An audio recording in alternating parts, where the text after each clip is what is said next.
Are you feeling sad? Do you want to be happy in life?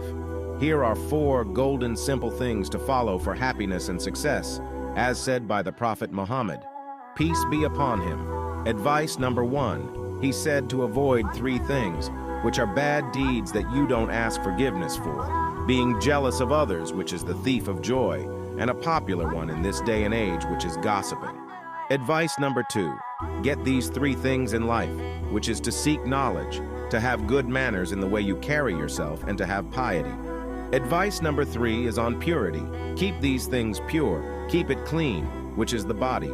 Keep your clothes clean and your thoughts.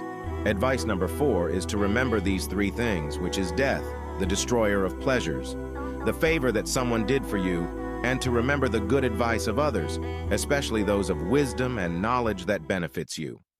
Share this video so others can benefit from it and contribute towards reviving the Sunnah.